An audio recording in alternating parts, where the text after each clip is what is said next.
Fala pessoal, sejam bem-vindos! Começando mais um vídeo recheado de informações importantíssimas. Mas antes, inscreva-se agora mesmo no canal, deixe o seu like e compartilhe esse vídeo com o máximo de pessoas. Assim você vai estar me ajudando demais. Giro na tela e notícias a seguir.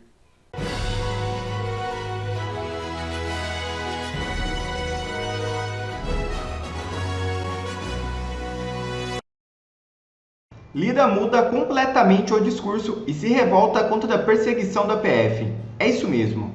O presidente da Câmara dos Deputados, Arthur Lira, manifestou nesta quarta-feira sua preocupação com a atuação da Polícia Federal contra os parlamentares Marcel Van Hatten e Cabo Gilberto Silva, indiciados por discursos feitos no plenário da Câmara. Lira garantiu que a casa adotará todas as medidas possíveis para proteger a liberdade de atuação dos deputados. Abre aspas. A casa irá aos últimos limites para que respondam por abuso de autoridade aqueles que infringem a capacidade dos parlamentares, seja quem for. Fecha aspas, afirmou Lira durante o discurso. Ele também ressaltou que a declaração não é um enfrentamento, mas sim a defesa do exercício legítimo das funções parlamentares. Mais uma vez, senhores e senhoras deputados, essa fala não é para polemizar, essa fala não é para afrontar, essa fala não é para desrespeitar, essa fala não é para intimidar, essa fala é simplesmente para a gente lembrar que nós temos todos os limites. O deputado tem responsabilidade sobre o que fala e responde por isso. Se ele exagerar os seus limites, que essa casa tenha coragem de tomar providências contra aqueles que atentam. Mas sejamos todos unidos na defesa livre de cada um em poder usar a tribuna desta casa para expressar o que os seus eleitores pensam e representam. Com esse sentimento, eu espero sempre ter a paciência, a compreensão, o respeito e a humildade de todos os que pensam e agem e votam e representam essa casa, da esquerda, da direita, do centro, dos mais liberais, dos mais progressistas. Mas essa fala foi muito pensada e, mais uma vez eu digo, não é para agredir nem para enfrentar ninguém. Agora a casa, na sua procuradoria, na sua advocacia, vai chegar aos últimos limites para que respondam por abuso de autoridade quem infringir a capacidade dos parlamentares nessa casa, sejam eles quais forem. Muito obrigado. E em pauta na Comissão de Constituição e Justiça, o ex-desembargador Sebastião Coelho falou sobre a importância do voto impresso para a paz nacional. Veja o vídeo. O deputado Medeiros, ao iniciar essa sessão, disse que tudo se resumia em confiança. E confiança é o que nós não temos, infelizmente, na urna eletrônica. Confiança é o que nós não temos pela conduta a vida nos últimos tempos na justiça eleitoral. Infelizmente. Eu falo isso assim com muita tristeza, porque a nossa justiça eleitoral, eu fui 2 vezes membro do Tribunal Eleitoral de Brasília, sendo uma delas vice-presidente e corregedor eleitoral. O ministro Cássio Nunes Marques aqui esteve, ele não está presente, mas está sendo gravado. Eu agradeço a presença do ministro, porque é uma inovação. O vice-presidente da Justiça Eleitoral comparecer perante o parlamento. Normalmente eles ignoram os convites feitos pelo parlamento, né, Medeiros? Eles ignoram os convites. E tudo, meus amigos, nós estamos vendo hoje, o projeto, quando apresentado em 2015, e os seus apensos, ele trazia uma vontade de aperfeiçoamento. Era uma manifestação de vontade de aperfeiçoamento da justiça eleitoral, do sistema de captação e apuração dos votos. Mas hoje não é mais uma vontade de aperfeiçoamento. Hoje é uma necessidade de aperfeiçoamento. Porque a situação de instabilidade que nós estamos vivendo em nosso país tem uma causa. E a causa é a falta de confiança do que ocorreu na eleição de 2022. Tivesse havido a confiança da população no resultado da eleição de 2022, nós não teríamos tido as manifestações, não teríamos tido o 8 de janeiro, isso é uma realidade.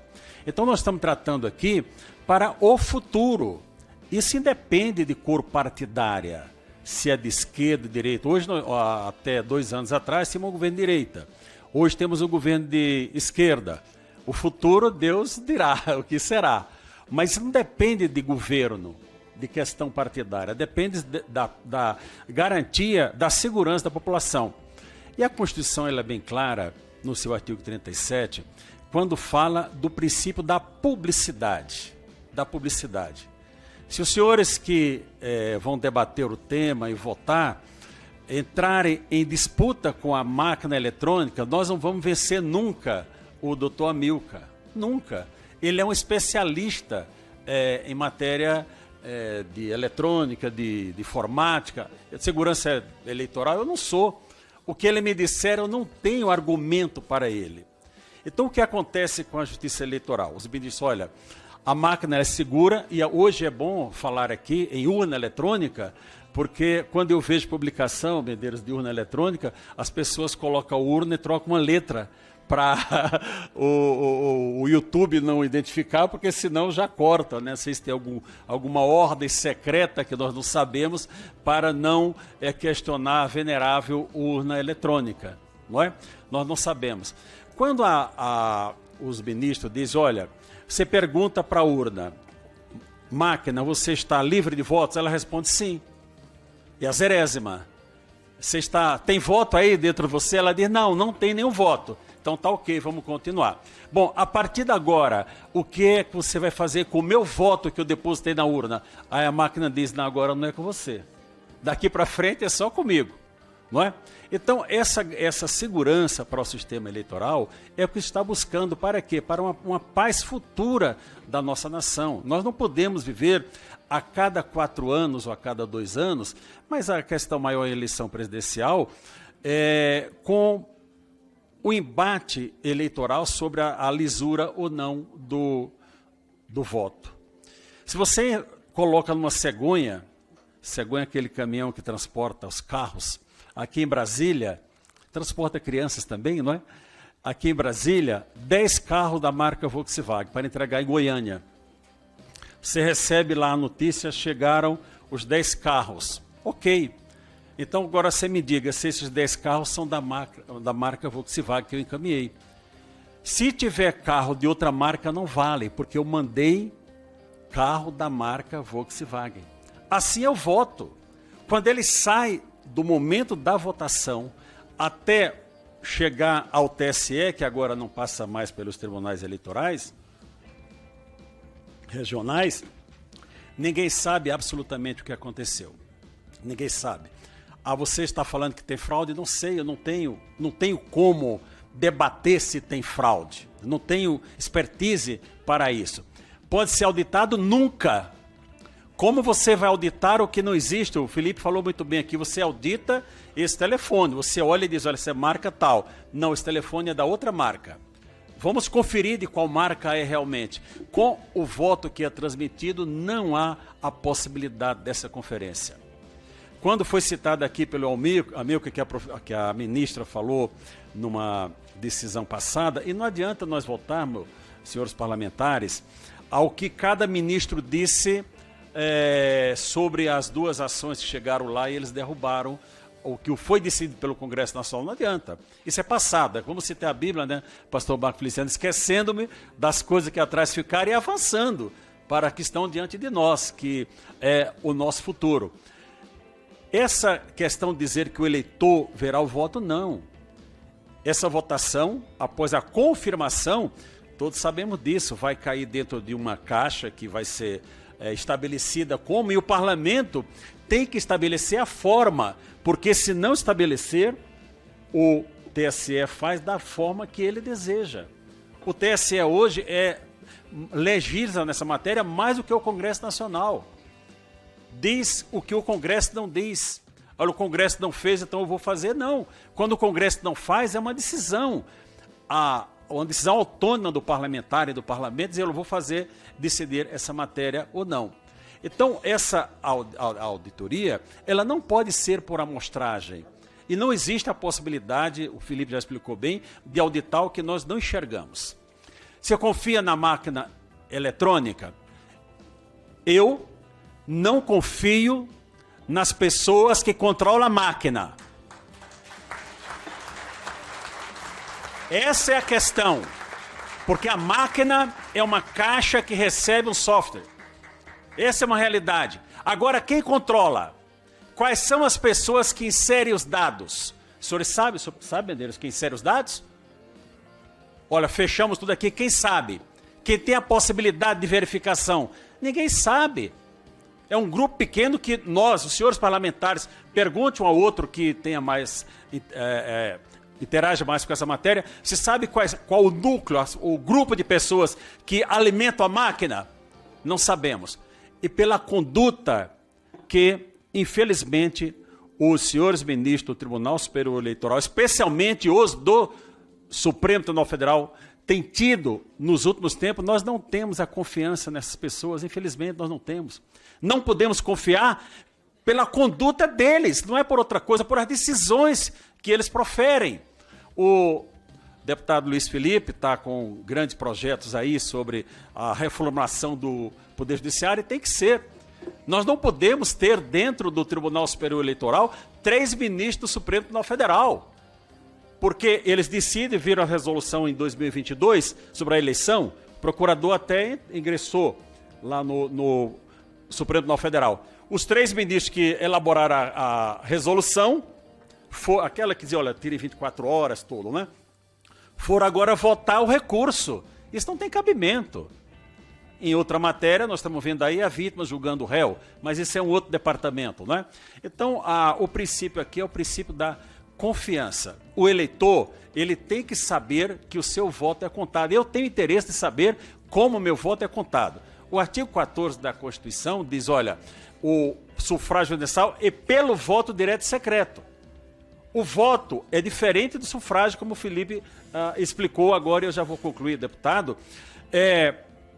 Essa possibilidade de verificação, ela é necessária para a paz social em nosso país. Senão nós vamos ver as pessoas aqui com camisetas, democracia, só contagem pública de votos, e eu quero lamentar por os senhores que estão colhendo votos, os senhores não vão conseguir as assinaturas. É impossível recolher assinatura com número suficiente para um projeto de iniciativa popular. Os senhores têm que apoiar o que está aqui no Congresso Nacional, o que já está aqui para ser debatido neste exato momento. Eu fiz algumas anotações, mas o tempo não permite. Diz, para concluir, sem tomar o tempo dos senhores, não existe possibilidade de auditoria daquilo que nós não vemos.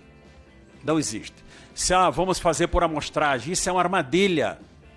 A amostragem é uma armadilha. Tem que contar, o projeto eu li antes de vir para cá mais uma vez, ele diz, olha, possibilidade de recontagem tendo como origem,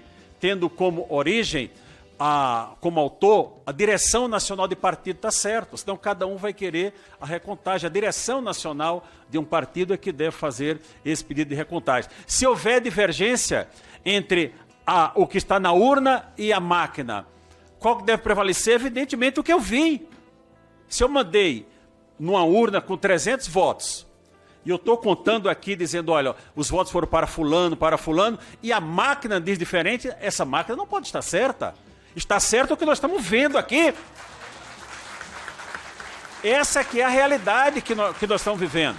Então, eu lamento que as interferências já colocadas aqui por vários ministros do Supremo Tribunal Federal com relação à atuação do Congresso Nacional. O ministro Cássio, para os que não estavam aqui no início, ele disse, bem no início da sua fala, o debate pertence ao Congresso Nacional, e é isso. Os outros debates havidos, que foram derrubados pelo Supremo Tribunal Federal, não havia o que está havendo hoje. Interesse da população. Decidiu e está acabado. O que aconteceu que não vai ter a contagem física? E não é aquela contagem de voto impresso, como foi dito em uma palestra lá em Paris. Não se trata disso, pegar, olha, o voto para fulano, não. Não está escrito, é o voto que saiu o comprovante da votação. Eu lamento dizer, mas o sistema eleitoral da Venezuela é mais aperfeiçoado do que o do Brasil. Venezuela está à frente do Brasil. Pelo sistema da Venezuela foi comprovado que Maduro, ditador, que foi proibido de dizer que ele era ditador, fraudou a eleição. E ele viu que fraudou a eleição, mas não divulga. E aí nossa autoridade diz, não, nós vamos respeitar a Suprema Corte de lá. E o Maduro responde, vamos respeitar a do Brasil, porque isso respeitou a minha. Então é isso. A minha participação, como eu disse, o Felipe já expôs tudo necessário, eu vou estar à disposição para se puder responder algum questionamento, mas eu queria apelar aos senhores parlamentares, façam valer a vontade do povo, os senhores são os representantes do povo, nós demos uma procuração, os senhores têm minha procuração, estão autorizados, eu autorizo o Congresso Nacional debater essa matéria. E outra coisa, o artigo 16 que fala do princípio da anterioridade, não se aplica à matéria. O artigo 16 é para tratar da igualdade, da paridade de arma entre as pessoas que estão disputando o pleito eleitoral e não sobre serviço administrativo. Olha, se não votarmos até o 5, 4 ou 3 de outubro do próximo ano, não valerá. Valerá sim, porque é uma matéria de natureza administrativa. Eu espero que esse Congresso Nacional dê a resposta que a nação brasileira espera. Muito obrigado.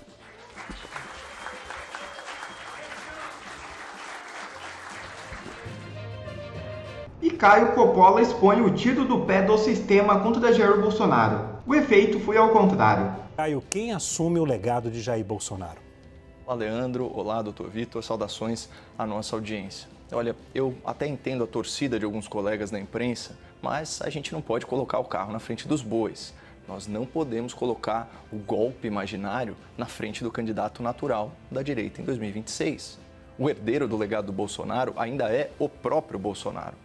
Parafraseando aí um notório senador, famoso por pilotar retroescavadeiras, o Bolsonaro não está preso, babaca. A injustiça contra o ex-presidente ainda não chegou a esse patamar. E nem mesmo a sentença eleitoral contra o Bolsonaro transitou em julgado. Ainda falta o STF participar dessa farsa e aderir à tese ridícula de que uma reunião com embaixadores desequilibrou as eleições por abuso de poder político e uso indevido dos meios de comunicação. Mas voltando aqui para a seara penal, o status jurídico do Bolsonaro está na etapa do indiciamento. Nessa fase, a autoridade investigativa aponta indícios de supostos delitos. Ainda faltam denúncia, julgamento, recursos do processo, tem chão pela frente e Donald Trump pela proa. Mas para quem perdeu a conta, esse já é o quarto indiciamento em desfavor do ex-presidente Jair Bolsonaro. O primeiro é sobre o golpe imaginário. O segundo é sobre o cartão de vacinas. O terceiro é sobre as joias presenteadas e devolvidas. E o próximo indiciamento, ao que tudo indica, será esse sobre espionagem.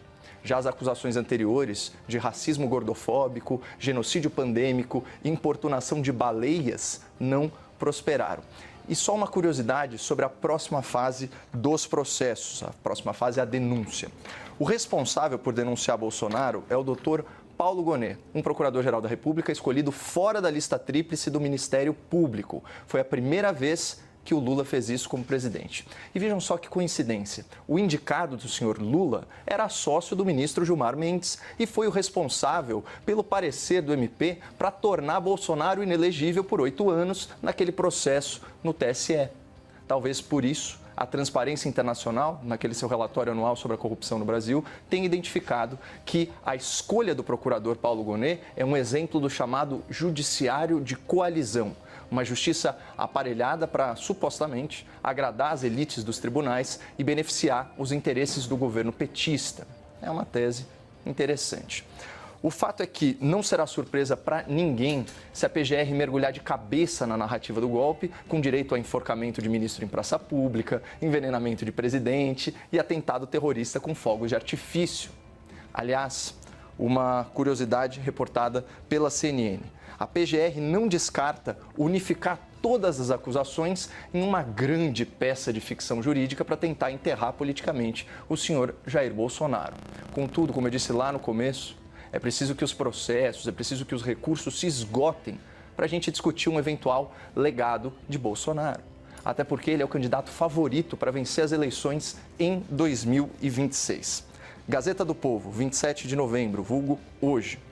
Pesquisa mostra Bolsonaro com 37% contra 33% de Lula se a eleição fosse hoje. De acordo com o levantamento divulgado pelo Instituto Paraná Pesquisas, se a eleição presidencial fosse hoje, o ex-presidente Bolsonaro teria 37% dos votos, o presidente Lula 33%. Em uma simulação de segundo turno, Bolsonaro aparece com 43% dos votos contra 41% de Lula. Em um cenário sem Lula, Bolsonaro lidera no primeiro turno com 38% dos votos. Nesse caso, Leandro, o Haddad teria 14%, enquanto Ciro Gomes também 14%. Então, parece que esse é o verdadeiro legado do golpe imaginário e do seu respectivo teatro jurídico. Consolidar Jair Bolsonaro como candidato favorito à presidência da República em 2026. Está mais do que escancarado que essa história de golpe é mais uma absurda perseguição contra o ex-presidente Jair Bolsonaro e seus aliados. Eles perseguem Bolsonaro porque sabem da força que o ex-presidente tem, do apoio popular que Jair Bolsonaro carrega. Esse é o medo deles, por isso querem condenar o ex-presidente de qualquer forma. Mas no caminho de toda essa perseguição, a única coisa que eles conseguem é deixá-lo ainda mais forte. Quer ver mais conteúdos como esse? Então inscreva-se agora mesmo no canal e ative o sininho das notificações. Assim você não perde mais nenhum conteúdo que é postado aqui no canal. E também já deixe o seu like para o YouTube ajudar a divulgar o nosso trabalho. Fico por aqui e que Deus abençoe a todos. Brasil acima de tudo e Deus acima de todos.